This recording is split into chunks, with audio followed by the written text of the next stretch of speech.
a los Filipenses capítulo 1, versículo 6. Este texto solamente es a manera de introducción. Filipenses capítulo 1, versículo 6. Y ustedes siguen en silencio la lectura de la palabra del Señor. Dice así: estando persuadido de esto, que el que comenzó en vosotros, es decir, en nosotros, la buena obra, la perfeccionará hasta el día de Jesucristo. Dios ha iniciado su buena obra. ¿Cuál es la buena obra? La obra de salvación, la obra de darnos una vida nueva a través de Cristo, de darnos ahora el privilegio de ser parte de nuestro Dios, de tal manera que Él está transformando día tras día nuestras vidas para que podamos llegar a ser aptos en su servicio, en su propósito, en su voluntad, y especialmente hasta que lleguemos a la estatura del varón perfecto que es el Señor Jesucristo. Entonces, todos los que somos cristianos, todos los que somos hijos de Dios, todos aquellos que hemos hecho nuestra decisión por Cristo, el Señor está haciendo su obra en nosotros y la está perfeccionando. Pero ¿de qué manera perfecciona Dios su obra en nuestros corazones? Bueno, por favor, vayamos a 1 de Pedro, capítulo 1, ahora. Allá adelantito, por favor, busquemos en nuestras Biblias, 1 de Pedro, capítulo 1. Y aquí nos va a decir de qué manera el Señor nos va a ir perfeccionando. Dice, por favor, leamos los versículos 6 y 7. Versículos 6 y 7 del capítulo 1 de 1 de Pedro. En lo cual vosotros os alegráis, aunque ahora por un poco de tiempo, si es necesario, tengáis que ser afligidos. ¿De qué manera? En diversas pruebas. Versículo 7. Para que sometida a prueba vuestra fe, mucho más preciosa que el oro, el cual, es decir, el oro, aunque perecedero, se prueba con fuego, se hallada nuestra fe en alabanza, gloria y honra cuando sea manifestado Jesucristo. Entonces nuestra fe va a ser probada, nuestra vida va a ser probada.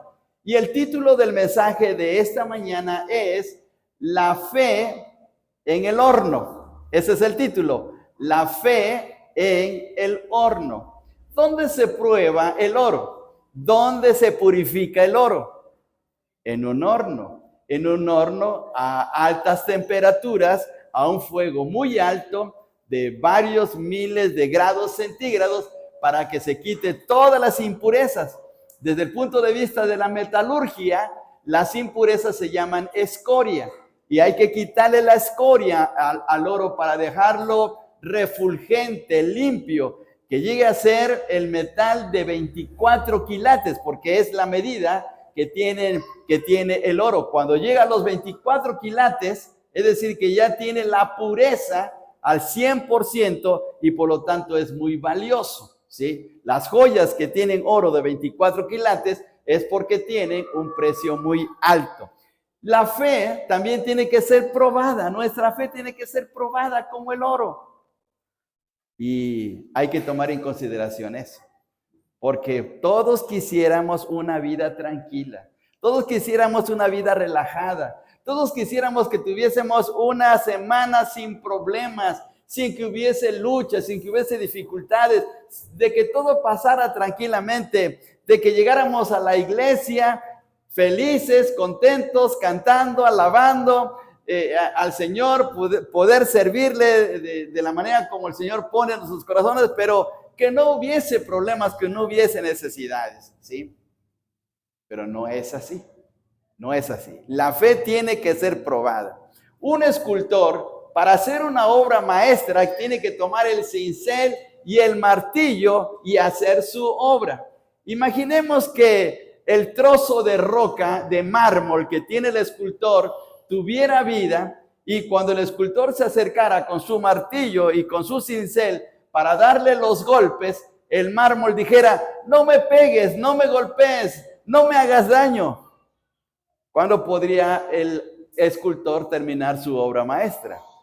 Dios es el gran escultor de nuestras vidas y por lo tanto toma el martillo y el cincel para ir transformando nuestras vidas a su voluntad y a la semejanza de su Hijo Jesucristo. Y para eso tenemos que ser sometidos a pruebas, a luchas, a situaciones, y por tanto entramos en el horno de fuego. Hay una historia que es la que vamos a ver en esta mañana, una historia de 3 jóvenes que tuvieron que ser probados en su fe y literalmente tuvieron que entrar a un horno de fuego. Vamos al capítulo 3 del libro de Daniel, por favor. El capítulo 3 del libro de Daniel. Sí sabe usted dónde está Daniel, ¿verdad? Muy bien. Vamos al capítulo 3, por favor. Mantengamos abiertas nuestras Biblias en este capítulo. El capítulo 3 de Daniel tiene 30 versículos. En estos 30 versículos se narra la historia de 3 jóvenes que fueron puestos a prueba por un rey. Ese rey se llamaba Nabucodonosor. Era el rey más importante de la historia en ese momento. Era el rey del imperio babilónico. Los libros de historia, nuestros libros de historia, cuando fuimos a la secundaria o cuando fuimos a la prepa, nos hablaron acerca de Nabucodonosor. Hoy puede usted ir a Persia y puede ir a ver las ruinas de Babilonia, puede ver las majestuosas construcciones, y ustedes se acuerdan de aquellos famosos jardines colgantes de Babilonia que se hicieron tan famosos que se deben precisamente al rey Nabucodonosor. Él era un hombre muy importante, era un hombre muy poderoso, y resulta que en su tiempo, cuando estaba gobernando Nabucodonosor, los judíos fueron invadidos por los babilonios y los judíos fueron llevados a Babilonia para vivir ahí 70 años, porque Dios los exilió a Babilonia. Y en ese tiempo se fueron a vivir hombres muy importantes, judíos, de realeza, de aristocracia, como en el caso de Daniel y sus 3 amigos que se mencionan en el capítulo 3 de este libro, ¿sí? Ahora, en el contexto, tomemos en cuenta esto, el contexto. La historia tiene que ver con una estatua. La prueba tiene que ver con una estatua porque el rey Nabucodonosor manda construir una enorme estatua. Algunos dicen que era una estatua que tenía su propia imagen. Otros dicen que era del dios Marduk, que era el dios al que adoraba Nabucodonosor. No se sabe exactamente qué imagen tenía, pero lo cierto es que era una estatua enorme de 60 codos de altura por 6 codos de ancho. En el tiempo bíblico, un codo era la medida de este dedo, de la punta de ese dedo hasta el codo, aproximadamente entre 45 a 50 centímetros. De tal manera que si son 60 codos de altura, ¿cuántos metros cree usted que tenía? Tenía 30 metros, casi como una estatua del tamaño de un edificio de 10 pisos de altura, por 6 codos de ancho, es decir, 3 metros de ancho. Esa era una estatua enorme. Y dice la escritura, dice el libro, que esa estatua era una estatua de oro. Fíjese bien, versículo 1 del capítulo 3, por favor, de Daniel. Capítulo 3, versículo 1 dice así: el rey Nabucodonosor hizo una estatua de oro, cuya altura era de 60 codos y su anchura de 6 codos. La levantó en el campo de Dura, en la provincia de Babilonia. Entonces, ahí está, hermanos, lo que hizo este rey, una estatua de oro.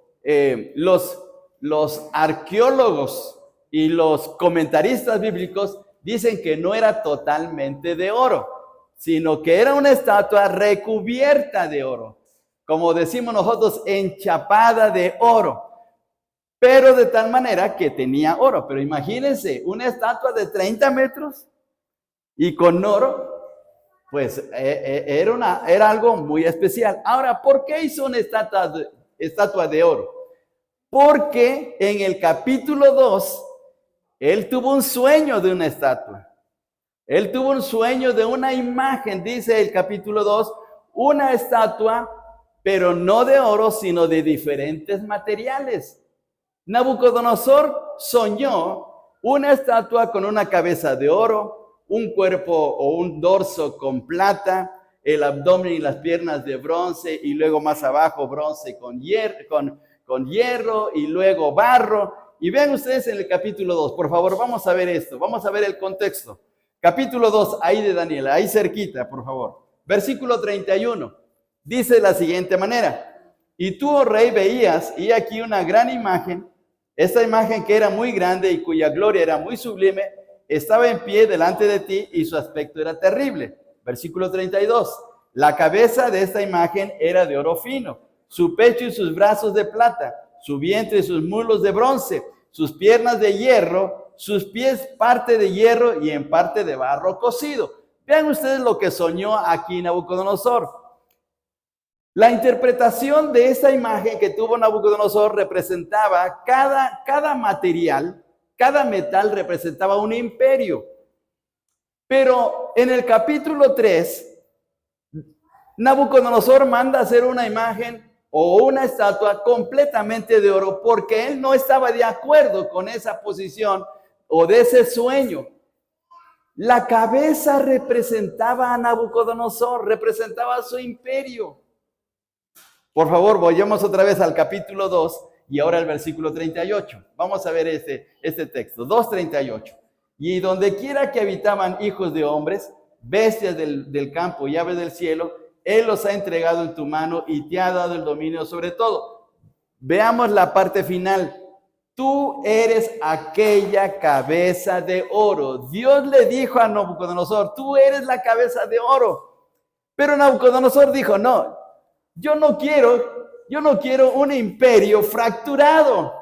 Yo no quiero un imperio que sea primero mío y después sea de los persas y después vengan los griegos y después vengan los romanos. No, yo quiero que todo el imperio sea mío y por eso construyó una estatua de oro para que la adoraran, para que le rindieran culto, pero no era solamente el culto a esa estatua, sino que reconocieran el poderío del rey Nabucodonosor. Esa era la situación.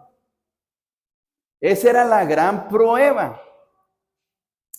Y mandó el rey Nabucodonosor a que se hiciera una enorme fiesta con todos los hombres importantes del imperio y que fueran a una celebración donde se iba a dedicar esa estatua y la iban a adorar. Por favor, sigamos leyendo en el capítulo 3 para que nos demos cuenta de lo que estaba pasando en ese momento. Versículo 2 en adelante. Y envió, capítulo 3, versículo 2. Y envió el rey Nabucodonosor a que se reuniesen los sátrapas. La palabra sátrapa es una palabra persa.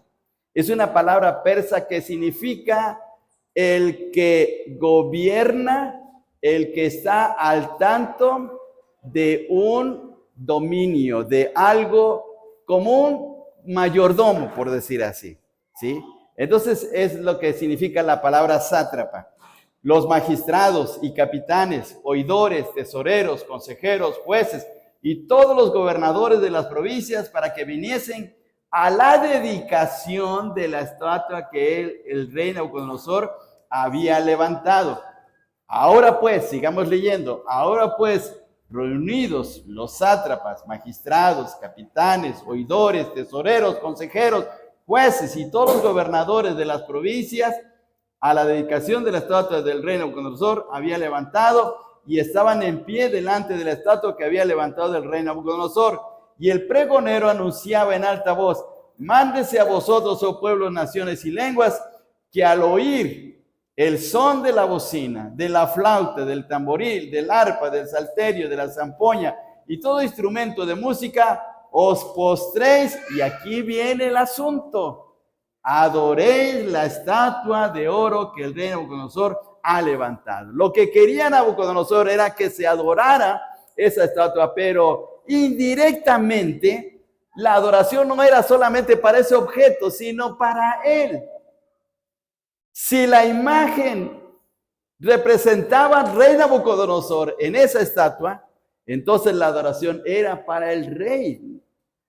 En ese tiempo se tenía el pensamiento que los reyes eran como dioses y que los dioses a quienes ellos creían les habían beneficiado de esa manera y que por lo tanto merecían la adoración. Nabucodonosor hizo eso. Y pues se proclamó en todo el imperio que se invitara a llegar a esa dedicación, a esa fiesta tan especial que el rey había preparado. Todos los hombres importantes, toda la gente llegara a esa situación para poder adorar a esa estatua. Dice que iba a haber mucha música. Ven ustedes la cantidad de instrumentos que se mencionan en el versículo 3. Dice, fueron reunidos, en el versículo 5, que al oír al son de la bocina, de la flauta, del tamborín, del arpa, del salterio, la zampoña y todo instrumento de música. Así es que hubo una enorme orquesta para poder animar a la dedicación de esa estatua, ¿sí? A la adoración de esa estatua, ¿sí? Se consiguió una orquesta de lo más selecto, casi me afiguro como la Filarmónica de Berlín, para poder llegar a celebrar esto. Esa orquesta es una de las más famosas en el mundo. Y bueno, la cosa es que la algarabía estaba en su punto para poder adorar a esa estatua, pero resulta que aquí viene una situación especial. Resulta que aquí había un grupo de personas que se dieron cuenta que los judíos no querían adorar esa estatua. Por favor, veamos el versículo 8. Versículo 8. Dice, por esto en aquel tiempo algunos varones caldeos vinieron y acusaron, pero fíjense bien de qué manera acusaron. Acusaron maliciosamente. Maliciosamente acusaron a los judíos. Maliciosamente, es decir, para perjudicarlos, para poder hacerles daño, porque ellos estaban en contra de la adoración a esa estatua. Y dentro de ese grupo de judíos había tres que eran muy importantes porque eran funcionarios públicos, porque eran funcionarios que Nabucodonosor los había colocado en puestos de gobierno muy importantes.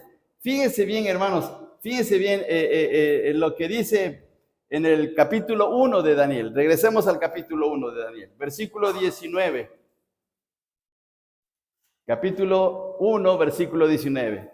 Y el rey habló con ellos, es decir, el rey Nabucodonosor habló con ellos, y no fueron hallados entre todos ellos otros como Daniel, Ananías, Misael y Azarías. Así pues, estuvieron delante del rey. Fíjense bien, estuvieron delante del rey, de tal manera que eran hombres muy importantes ante Nabucodonosor.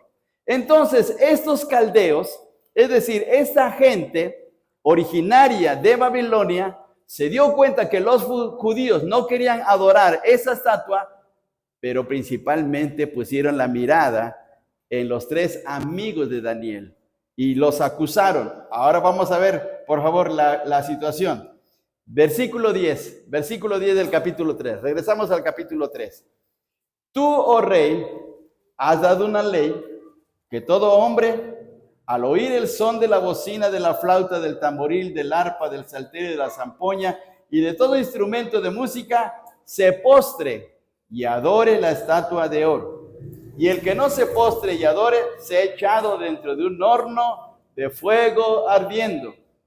Hay unos varones, versículo 12, hay unos varones judíos, los cuales pusiste sobre los negocios de la provincia de Babilonia, Sadrach, Mesach y Abednego. Estos varones, oh rey, no te han respetado, no adoran tus dioses, ni adoran la estatua de oro que has levantado. Ahí está, hermanos, la acusación que hicieron contra los tres amigos de Daniel.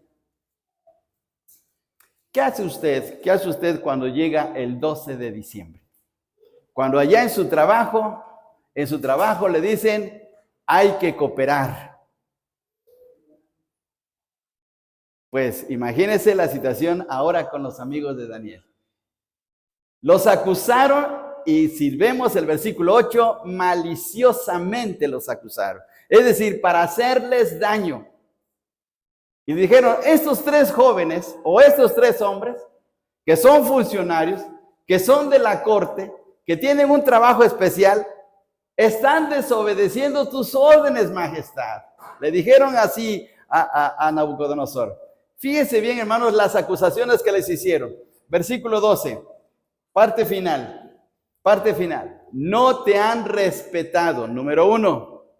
No te han respetado. Número 2, no adoran tus dioses, ni adoran la estatua de oro que has levantado. 3 acusaciones.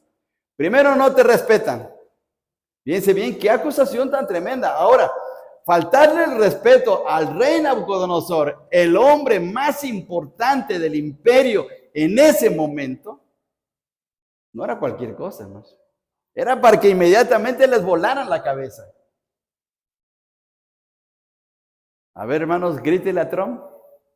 Bueno, le podemos gritar desde acá, que no nos oye, pero frente a frente, esa es otra cosa, ¿no? Si le puso su regañada a Zelensky y ha querido regañar a tanto presidente que va a ver a la Casa Blanca. Y hermanos, aquí dice el texto que no había, estos muchachos, Sadrach, Mesach y Abednego, no habían respetado al rey. Ahora, la segunda acusación dice, no adoran a tus dioses. Es decir, no son parte de nuestra cultura, no son parte de nuestra identidad como pueblo, porque no toman en cuenta a nuestros dioses. Y lo más terrible, no adoran la estatua que has hecho, ¿sí? O sea, son unos rebeldes, unos desobedientes, son disidentes, son de esos que se ponen en el zócalo, estar marchando y haciendo escándalo, protestando porque no están a favor tuyo, Señor. Estos son de la 4T. Bueno, quién sabe, ¿no? La cosa es que están en contra tuya, ¿sí? Están en contra tuya, oh rey. 3 acusaciones, imagínense. Con esas 3 acusaciones era suficiente para que, volvemos a repetir, les volaran la cabeza. Pero la sentencia era que si no adoraban la imagen de oro, tenían que ser echados al horno de fuego. Si usted fuera Nabucodonosor, ¿qué hubiera hecho contra estos jóvenes? ¿Qué hubiera hecho? Pues hermanos, lo más común para ese tiempo era quitarles la vida. Y veamos ahora entonces la reacción de Nabucodonosor. Versículo 13. ¿Cómo reaccionó Nabucodonosor? Versículo 13. Entonces Nabucodonosor dijo con ira y con enojo que trajesen a Sadrach, Mesach y Abednego. Y fíjense bien, hermanos, lo que ocurrió al instante. Es decir, que se dieron prisa para ir por ellos. Al instante fueron traídos estos varones delante del rey. Y habló Nabucodonosor y les dijo, es verdad, Sadrach, Mesach y Abednego, que vosotros no honráis a mi Dios, ni adoráis la estatua de oro que he levantado. Ahora pues, estáis dispuestos para que al oír el son de la bocina,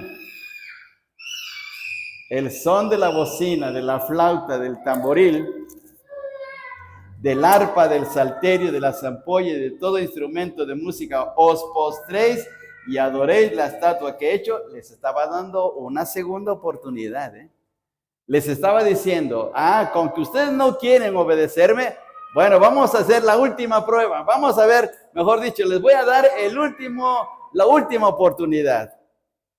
¿Van a postrarse o no se van a postrar ante mi estatua? Porque si no la adorareis, en la misma hora seréis echados en medio de un horno de fuego ardiendo. Y fíjense bien qué expresión dijo Nabucodonosor. ¿Qué Dios será aquel que os libre de mis manos? ¿Qué Dios será aquel que os libre de mis manos? Nabucodonosor se sentía muy orgulloso de su imperio, de su fama, de su poder bélico, de su riqueza, de tal manera que estaba desafiando a Dios mismo. Y no se estaba dando cuenta del problema que estaba cayendo Nabucodonosor, pero estaba desafiando a Dios mismo. Y es entonces cuando aquí surge la fe de estos tres jóvenes judíos. Fíjense bien, hermanos, qué situación tan tremenda estaban viviendo ellos. Estaban viviendo en un país extranjero. Estaban con una posición de gobierno muy alta, que ya hubieran querido otros babilonios estar en ese puesto. Tenían, hermanos, el problema de la gente que los estaba observando, los caldeos que querían actuar maliciosamente contra ellos. Lo fácil, hermanos, lo fácil era que simplemente se hubieran arrodillado y hubieran dicho, bueno, de todas maneras esta estatua ni es nada y nos arrodillamos, al cabo de nuestro corazón creemos en Dios, amamos a Dios, le servimos a Él y no nos importa esta estatua. Pudieron haberse arrodillado, ¿sí? Como algunos cristianos cuando van a algunos restaurantes y dicen, bueno, yo voy a orar en mi corazón, no quieren orar abiertamente, no quieren orar públicamente, y ellos dicen de una manera muy piadosa, yo aquí oro en mi corazón, al cabo Dios conoce lo que hay en mi interior. O sea, tratamos de cubrir nuestra debilidad, nuestra cobardía propiamente. Y Sadrach, Mesach y Abednego pudieron haber dicho lo mismo. Pues, ¿qué nos interesa esa estatua? ¿Sí? Al cabo ni adoramos a ese Dios. Pero no es así, hermanos. Hay un momento en que no podemos ser neutrales. Hay un punto en que o somos de Dios o no somos de Dios. En que le amamos o no le amamos. Hay un punto decisivo en nuestras vidas. Y veamos la respuesta de estos tres jóvenes. Dice en el versículo, veamos el versículo 17, hermanos. Bueno, versículo 16. 16 al 18, hermanos. Sadrach, Mesach y Abednego respondieron al rey Nabucodonosor diciendo, no es necesario que te respondamos sobre este asunto. He aquí, nuestro Dios a quien servimos puede librarnos del horno de fuego ardiendo, y de tu mano, oh rey, nos librará. Y si no, sepas, oh rey, que no serviremos a tus dioses, ni tampoco adoraremos la estatua que has levantado. Tres cosas se mencionan aquí en la respuesta de esos jóvenes. En primer lugar, confían plenamente en Dios. Confían plenamente en Dios. Porque están diciendo, fíjense bien, están diciendo, nuestro Dios nos puede librar. De tu mano nos va a librar el Señor. No importa que nos avientes a ese horno, por muy caliente y por muy feo que esté la situación ahí, Dios nos puede librar porque confiamos en nuestro Dios.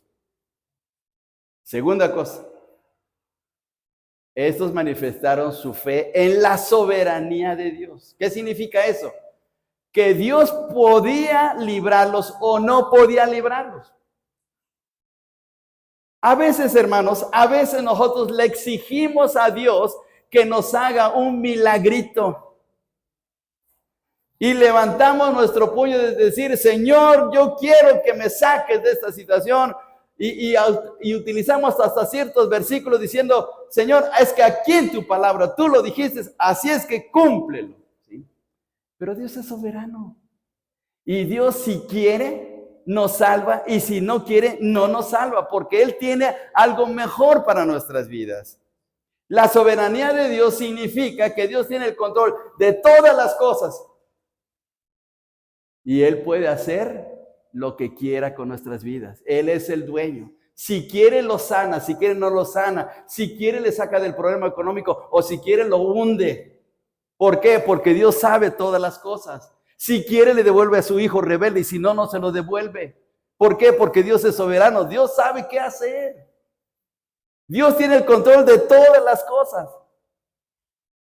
Si nos ponemos exigentes, hermanos, ¿quién somos nosotros para exigirle a Dios? Y por eso dijeron, fíjense bien las palabras de estos jóvenes, versículo 18, y si no, ahí está la soberanía, y si no sepas, oh rey, que no serviremos a tus dioses. Dios, si nos libra, qué bueno. Si no nos libra, qué bueno. No tenemos por qué exigirle a Dios. Él es el rey. Él es el soberano. Él es el dueño de nuestras vidas. Si quiere, puede hacerlo. Si no quiere, Él sabrá por qué. ¿Sí?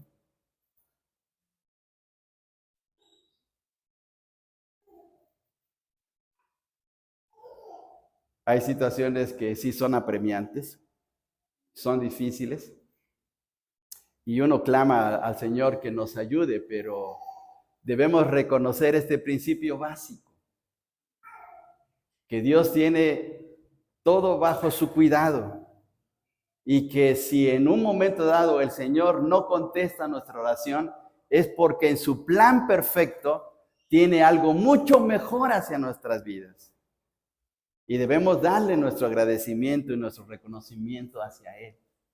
Y es lo que sucedió con estos jóvenes. Ellos no se pusieron a decir, Dios, sálvanos, sálvanos, sálvanos. No. Ellos dijeron, Señor, si no nos salvas, de todas maneras, vamos a seguir con nuestro principio. Vamos a seguir confiando en ti. Ahora, la tercera cosa, ellos manifestaron su férrea convicción. Su convicción, fíjese bien lo que dice en el versículo 18, y si no sepas, oh rey, que no serviremos a tus dioses, ni tampoco adoraremos la estatua que has levantado. Eso se llama convicción. Y esa convicción, hermanos, se tiene que manifestar si realmente confiamos en Dios. Si Dios desea sacarnos del problema, de la necesidad, de la lucha que estamos viviendo, qué bueno si Dios lo hace, pero si no, de todas maneras tenemos que mantenernos firmes, ¿sí? En mi tiempo, hermanos, en mi tiempo de joven, los muchachos decían, Señor, permite que me pueda casar con una buena muchacha o un buen muchacho. Y cuando ellos decían, cuando orábamos los jóvenes, decían, Señor, pero que sea ella o este. No se trata de eso. Se trata de hacer la voluntad de Dios. Y si Dios nos permitía casarnos, qué bueno. Y si no, pues ni modos. Luego entre los muchachos decíamos, mira, se me hace que Dios te quiere para que vayas a la sociedad bíblica a forrar Biblias, ¿sí? Porque Dios tiene un propósito especial. No tenemos que ser exigentes con Dios. Si el Señor lo desea, qué bueno. Y aquí está la convicción de ellos. No vamos a adorar tu imagen. Haz lo que quieras, Rey. Mátanos si quieras. Métenos al horno. Haz lo que quieras con nuestras vidas. Pero no vamos a adorar. Y miren, hermanos, eso es lo que necesitamos para estos días. Una convicción férrea, una convicción determinante, una convicción a prueba del fuego.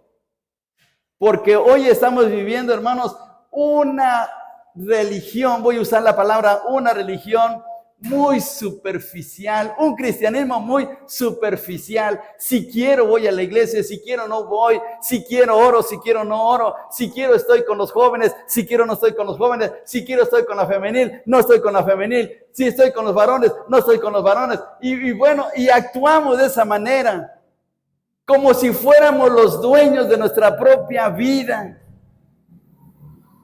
Tiene que haber una convicción férrea de darle la vida al Señor hasta la muerte. Y hermanos, ¿esto es solamente del Antiguo Testamento o es del Nuevo? Pues vayamos a lo que dice, hermanos, en Apocalipsis capítulo 2, versículo 10, por favor. Apocalipsis capítulo 2 y versículo 10. Apocalipsis capítulo 2 y versículo 10. Dice de la siguiente manera este pasaje. Apocalipsis capítulo 2, versículo 10. No temas en nada lo que vas a ¿qué cosa? A padecer. Habla de sufrimiento. Dios le está hablando, el Señor le está hablando a la iglesia de Esmirna, una iglesia como la nuestra. No temas en nada lo que vas a padecer. He aquí, el diablo echará a algunos de vosotros en la cárcel. ¿Para qué cosa? para que seáis probados y tendréis tribulación por 10 días. Y miren la recomendación del Señor, el consejo del Señor. Sé fiel ¿hasta dónde? Hasta la muerte. Hasta la muerte. Luego decimos, no, es que, ¿por qué ya no viene al templo? Es que ya me estoy tomando mis vacaciones. Dios me dio mis vacaciones. Sí, cómo no, ¿qué clase de vacaciones le dio? Hasta la muerte. Hasta que llegue uno a la tumba es cuando ahí se termina nuestra labor. Pero nos damos el lujo de decir, no, es que el Señor me tiene como su consentido. No hay consentidos, hermanos. Así es que tenemos que esforzarnos. Estamos en un tiempo crítico, hermanos. Ahora el diablo ya no actúa tan duramente como en el caso de aquí de Sadrach, Mesach y Abednego de adorar una imagen de oro. Ahora, hermanos, actúa de una manera tan psicológica, de una manera tan sutil, que nos mueve tan fácilmente. A veces pueden ser los hijos, a veces puede ser el trabajo, a veces puede ser nuestra diversión, a veces puede ser una enfermedad, a veces puede ser un problema que tengamos en la calle, etcétera. De alguna manera, el diablo nos mueve con la finalidad de desviarnos de Dios.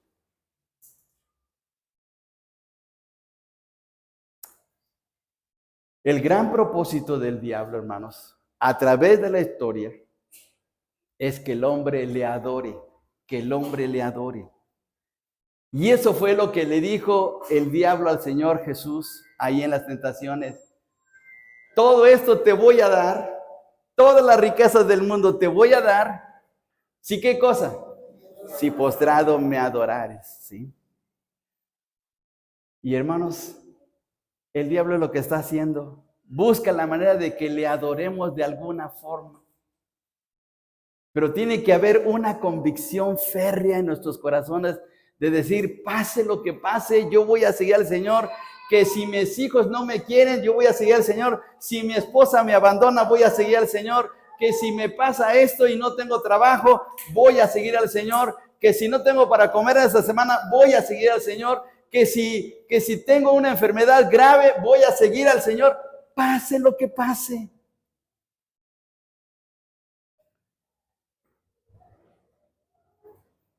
Porque fíjense bien, hermanos, así tan fácilmente. ¿Qué pasaría? ¿Qué hubiera pasado, hermanos, si hubieran llegado familiares a nuestra casa en esta mañana? ¿Hubiéramos venido a la iglesia? No hubiéramos venido. Porque hubiéramos atendido primero a ellos. No, pues, ¿cómo los voy a dejar? Esa es una grosería, eso es una falta de urbanidad. Porque ¿cómo los voy a dejar? Y bueno, pues el Señor sabe mi corazón y el Señor que me espere para el culto de la tarde. No hay convicción. Y estamos adorando nuestra propia estatua de oro. Y si hay fútbol, no, Señor, no me hagas eso. Fútbol el domingo en un partidazo. No, Señor, mira. Déjame estar en el partido y en la tarde sí, ya estoy ahí en el templo. En la tarde sí le echo ganas. En la tarde, es más, hasta voy a los varones. O sea, ¿qué clase de cristianismo es ese? ¿Qué clase de convicción es esa? Y ellos dijeron, no, preferimos ir al horno que defraudar a nuestro Dios. Y fíjense bien, hermano, lo que sucedió. ¿Qué dijo Nabucodonosor? Son buenos muchachos, son de convicción. Bueno, pues ni modo, los exentamos. Que sean libres. No, fíjense bien lo que ocurrió, versículo 19. Entonces Nabucodonosor se llenó de ira, se mudó el aspecto de su rostro contra Sadrach, Mesach y Abednego y ordenó que el horno se calentase. ¿Cuántas veces? 7 veces más. 7 veces más. Es decir, que se puso a calentar con tal intensidad para que a la hora que cayeran quedaran fulminados. Para que en ese momento quedaran carbonizados, se hicieran cenizas al caer en el horno de fuego. Estaba tan enojado Nabucodonosor, como diciendo, estos que se creen, estos judíos que se están creyendo desafiarme a mí, que soy el emperador, que soy el número 1 de este imperio. Y sí, calentaron, ¿no? A tal grado calentaron, hermanos, el horno, que fíjese bien lo que ocurrió, hermanos. Dice en el versículo 22, y como la orden del rey era premiante y lo habían calentado mucho, la llama del fuego mató a aquellos que habían alzado a Sadrach, Mesach y Abednego. Es decir, aquellos hombres que habían llevado al horno a estos 3 jóvenes, esos hombres se quemaron. Se quemaron. Entonces era una situación tremenda. Si usted hubiera sido Sadrach, Mesach o Abednego, ¿qué hubiera hecho? ¿Qué hubiera hecho?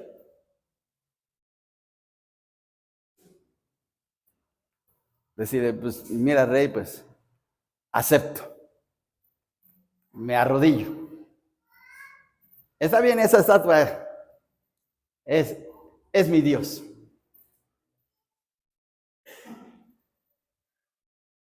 Y tal vez usted hubiera pensado, pues, lo digo de boca, aunque de corazón es otra cosa. Ya, para que el rey no me esté molestando y para que no tenga yo más problemas, ¿sí? Así. Así de fácil. O tal vez, antes de que hubieran llegado ante nosotros, se hubieran echado a correr. Hubieran huido. Se hubieran echado a correr. Pero la cosa es que la convicción nos lleva a afrontar cualquier tipo de situación, hermano. Nos lleva a afrontar. Nos lleva a darle la cara. Como se dice vulgarmente en la calle, hermanos, a tomar al toro por los cuernos, a darle la cara, a enfrentarnos a esa situación. Y eso fue lo que hicieron estos 3 jóvenes. Y hermanos, en un tiempo tan difícil, mucho más difícil que el nuestro. Y fueron y se enfrentaron a Nabucodonosor y se enfrentaron al horno de fuego. Y cayeron en el horno. Pero miren, hermanos, miren qué cosa tan tremenda. Ahí está la soberanía de Dios otra vez. Dice en el versículo 24. Entonces el rey Nabucodonosor se espantó y se levantó apresuradamente y dijo a los de su consejo, ¿no echaron a 3 varones atados dentro del fuego? Y ellos respondieron al rey, es verdad, oh rey. Y él dijo, he aquí yo veo 4 varones sueltos que se pasean en medio del fuego sin sufrir ningún daño. Y el aspecto del cuarto es semejante al Hijo de los Dioses, sin sufrir ningún daño. Habían visto literalmente que los hombres que echaron a estos 3 judíos se habían quemado y ahora estos judíos están como si nada, sin sufrir ningún daño. ¿Por qué, hermanos? Porque Dios los protegió. ¿Quién era la 4ª persona? El ángel del Señor. Es más, hasta el mismo Nabucodonosor lo reconoció. Fíjense bien, hermanos, fíjense bien qué palabras dijo Nabucodonosor en el versículo 28. Vamos a adelantarnos, versículo 28. Entonces Nabucodonosor dijo, bendito sea el Dios de ellos, de Sadrach, Mesach y Abednego, que envió su ángel. ¿Cuál ángel? El ángel de Jehová. ¿Quién es el ángel de Jehová? En el Antiguo Testamento el ángel de Jehová es una representación que se llama teofanía, es decir, la manifestación de Dios como un ángel que es Cristo mismo, es Cristo mismo. Cristo estaba ahí presente. La 4ª persona en el horno era el Señor Jesús, claro, antes de venir aquí a la tierra, antes de venir a este mundo. Él les estaba protegiendo, Él les estaba cuidando. ¿Por qué no se quemaron? ¿Por qué no sufrieron daño de ese fuego? Porque el Señor estaba con ellos. Él les estaba protegiendo de esa situación. Salieron sin ningún problema. Pero hermanos, tuvieron una convicción férrea. Y en el versículo, regresando un poquito y ya vamos a terminar, hermanos. En el versículo 27 dice, Se juntaron los sátrapas, los gobernadores, los capitanes, los consejeros del rey para mirar a estos varones cómo el fuego no había tenido poder alguno sobre sus cuerpos. El fuego no tuvo poder sobre ellos. La mano de Dios los estaba protegiendo. La mano de Dios los estaba cuidando. Dios los estaba ayudando. Pero tuvo que haber convicción. Y hermanos, en las adversidades, por muy difícil que sea la situación, no olvidemos que el Señor ahora está con nosotros. Pase lo que pase, Él ha prometido siempre guiarnos, sostenernos y hacer acto de presencia en nuestras vidas. Y hermanos, nosotros podemos decir claramente que esa es una realidad porque lo vivimos en tantas experiencias dolorosas, amargas que hemos vivido y hemos visto la mano de Dios, hemos visto cómo Dios ha sido tan grande, tan misericordioso en nuestras vidas, ¿sí? Dice el Salmo 91, el que habita al abrigo del Altísimo morará bajo la sombra del Omnipotente. El Señor nos protege, nos cubre, nos sostiene, pero tiene que haber una convicción, una entrega, una dedicación a Él. No de momento, no solamente por emoción, no cuando las cosas salen bien, no, a cada momento, pase lo que pase.